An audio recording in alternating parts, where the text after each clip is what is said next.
ఢిల్లీలో తెలుగు రాష్ట్రాల సీఎంల భేటీపై సర్వత్రా ఉత్కంఠ నెలకొంది.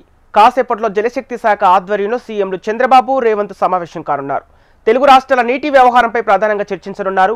గోదావరి, బనకచెర్ల ప్రాజెక్టులపై చర్చించాలని ఏపీ ప్రభుత్వం సింగిల్ ఎజెండా ఇవ్వగా అందుకు తెలంగాణ సర్కార్ తీవ్ర అభ్యంతరం వ్యక్తం చేసింది. బనకచెర్లపై చర్చ అవసరం లేదంటూ జలశక్తి శాఖకు లేఖ రాసింది. రాష్ట్రంలోని 9 ప్రాజెక్టులకు అనుమతులు, జాతీయ హోదాపై తమ ఎజెండాను ప్రస్తావించింది.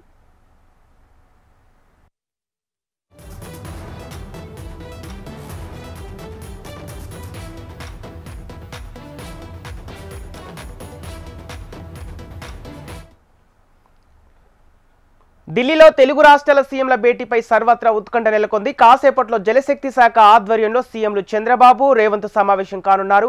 తెలుగు రాష్ట్రాల నీటి వ్యవహారంపై ప్రధానంగా చర్చించనున్నారు. గోదావరి, బనకచెర్ల ప్రాజెక్టులపై చర్చించాలని ఏపీ ప్రభుత్వం సింగిల్ ఎజెండా ఇవ్వగా అందుకు తెలంగాణ సర్కార్ తీవ్ర అభ్యంతరం వ్యక్తం చేసింది. బనకచెర్లపై చర్చ అవసరం లేదంటూ జలశక్తి శాఖకు లేఖ రాసింది. రాష్ట్రంలోని 9 ప్రాజెక్టులకు అనుమతులు, జాతీయ హోదాపై తమ ఎజెండాను ప్రస్తావించింది. దీనికి సంబంధించిన పూర్తి డీటెయిల్స్ మా ప్రతినిధి రామకృష్ణ అందిస్తారు. రామకృష్ణ, గోదావరి, బనకచెర్ల ప్రాజెక్టుపై చర్చించాలని ఏపీ ప్రభుత్వం సింగిల్ ఎజెండాగా తీసుకుంటే, అయితే తెలంగాణ సర్కార్ తమ అభ్యంతరాన్ని వ్యక్తం చేస్తూ బనకచెర్లపై చర్చ అవసరం లేదంటూ తెలుపుతోంది. అయితే దీనికి సంబంధించిన పూర్తి డీటెయిల్స్ ఏంటి? సమావేశం ఏ విధంగా కొనసాగబోతుంది? ఈ సీఎంల సమావేశంలో అజెండాలో తెలంగాణ తరఫున శ్రీశైలం జలాశయంలో వివిధ స్థాయిల నుంచి ఎత్తు నుంచి నీటిని ఇతర దేశాలకు మళ్లించకుండా ఆపడం, అదొకటి ప్రపోజల్ తెలంగాణ నుంచి. అలాగే కృష్ణా ట్రిబ్యునల్ నుంచి 2 వద్ద తెలంగాణ వాదనలకు ఉమ్మడి రాష్ట్రంలో ప్రారంభించిన తెలంగాణ ప్రాంతంలోని ప్రాజెక్టులకు నీటి వినియోగించుకునేలా ఏపీని ఒప్పించిన అంశాలున్నాయి. తుంగభద్ర జలాల మళ్లింపు, రాయలసీమ ఎత్తిపోతల పథకం పనుల విషయంలో జాతీయ హరిత ట్రిబ్యునల్ ఉత్తర్వులకు గడ్డబడేలా ఉండేలా ఏపీని ఒప్పించడం, శ్రీశైలం కుడిగట్టు కాలువ ప్రవాహ సామర్థ్యాన్ని పెంచకుండా చూసుకోవడం, అలాగే శ్రీశైలం నుంచి నీటిని మళ్లిస్తున్న హంద్రీ నివా, ముచ్చుమరి, వెలుగొండ, గురు రాఘవేంద్ర పథకాల నిర్మాణం విస్తరణలు వద్దని తెలంగాణ ప్రతిపాదించింది. మరి అయితే దీనికి సంబంధించి గతంలో జలశక్తి మంత్రిగా ఉన్న ఉమాభారతి సమయంలో నిర్వహించిన మొదటి ఎపెక్స్ కౌన్సిల్ సమావేశంలో నోట్స్, జగన్ హయాంలో జరిగిన 2వ ఎపెక్స్ కౌన్సిల్ సమావేశం సంబంధించిన నోట్స్ అది తెలుసుకున్నారు. Godavari board, Polavaram project authority, అలాగే కేంద్ర అటవీ పర్యావరణ శాఖ మంత్రిత్వ శాఖ చెందిన నిపుణుల కమిటీ అభిప్రాయాలు, కేంద్ర జలవనరుల సంఘ అభ్యంతరాలను కూడా ఇక్కడ ప్రధానంగా పరిగణలోకి తీసుకోవడం జరిగింది. బనకచెర్లపై చర్చ అసంబద్ధమని తెలంగాణ వాదిస్తుంది. అయితే బనకచెర్ల ద్వారా సముద్రంలోకి పోయే నీటిని వరద జలాన్ని తీసుకుంటున్నామని, దానివల్ల తెలంగాణకు ఎలాంటి నష్టం లేదని ఏపీ తేల్చి చెప్పింది. ఇప్పుడు ఇద్దరు ఈ పంచాయతీని ఇక టిఆర్ పాటిల్ కేంద్ర జలశక్తి మంత్రి ఆయన జోక్యం చేసుకొని పరిస్థితిని నార్మల్ తీసుకొచ్చేందుకు ప్రయత్నం చేస్తున్నారు. ఓకే రామకృష్ణ, ఇప్పుడు గోదావరి జల వివాదాలను ట్రిబ్యునల్ కానీ అటు కేంద్ర జల సంఘం కానీ ఇప్పటి వరకు వరద నీరు అనే పదాన్ని ఎక్కడ నిర్వచించలేదు. అయితే ఈ వ్యాఖ్యలు కేంద్ర జలశక్తి మాజీ సలహాదారు శ్రీరామ్ వేదిరే వ్యాఖ్యలు చేశారు. అయితే ఈ వ్యాఖ్యలు రాజకీయ వర్గాల్లో ఎలాంటి పరిణామం తీసుకురావచ్చు? ఇక్కడ కూడా రెండు, అంటే ఇటు ఆంధ్రప్రదేశ్ ప్రభుత్వం కానీ తెలంగాణ ప్రభుత్వం కానీ రెండు కూడా కలిసికట్టుగా ఐక్యమత్యంతో ముందుకు వెళ్ళాలి. అలా వెళ్తేనే సమస్య పరిష్కారం అవుతుంది. లేదంటే సమస్య పరిష్కారం జటిలమైందని చెప్పి ఇప్పటికే జరిగింది కేంద్రం. నేపథ్యంలో ఇక అది గోదావరిలో కలిసే నీటిని మాత్రమే ఆంధ్రప్రదేశ్ యూజ్ చేసుకుంది. కాబట్టి అది తెలంగాణకి అభ్యంతరం ఎందుకు అనేది అది ఇక్కడ అర్థం కాని విషయం. ఆ విషయాన్ని కేంద్రం దగ్గర తెలంగాణ చెప్పాలి. వాళ్ళకి వచ్చిన అభ్యంతరం ఏంటి? బనకచెర్ల కట్టడం వల్ల తెలంగాణకి ఏం నష్టం వస్తుంది? ఇప్పుడు తెలంగాణ కోసం సరిగ్గా యాజ్ యూజువల్ గా వదిలేస్తే ఆ నీరంతా గోదావరిలోకి వెళ్ళిపోతుంది.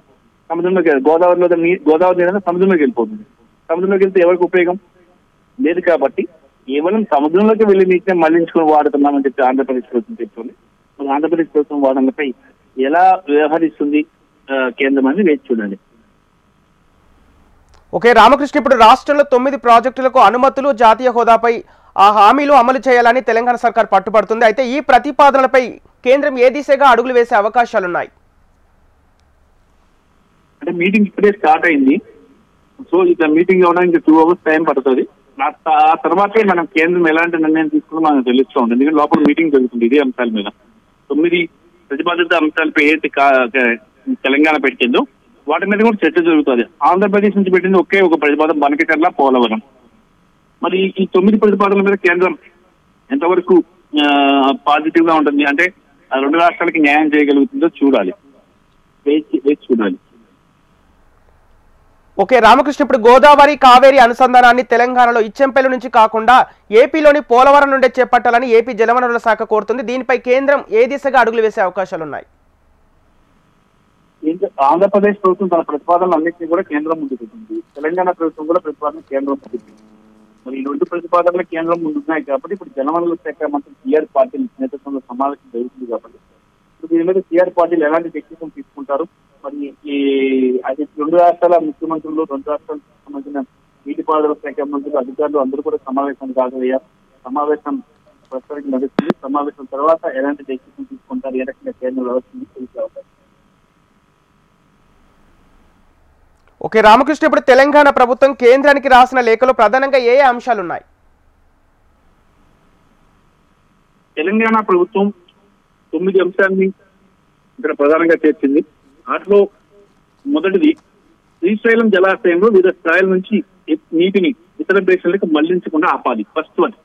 రెండోది కృష్ణా ట్రిబ్యునల్ 2 వద్ద తెలంగాణ వాదనలకు ఉమ్మడి రాష్ట్రంలో ప్రారంభించిన తెలంగాణ ప్రాంతంలోని ప్రాజెక్టుకి నీటిని ఉపయోగించుకునేలా ఏపీని ఒప్పించాలి, మూడో అంశం. నాలుగోది తుంగభద్ర జలాల మళ్లింపు 5. అలాగే రాయలసీమ ఎత్తిపోతల పథకం విషయంలో జాతీయ హరిత ట్రిబ్యునల్ ఉత్తర్వులు కట్టుబడేలా ఉండేలా ఏపీని ఒప్పించడం 6. ఇక 7వది శ్రీశైలం కుడిగట్టు కాలువ ప్రవాహ సామర్థ్యాన్ని పెంచకుండా చూడడం.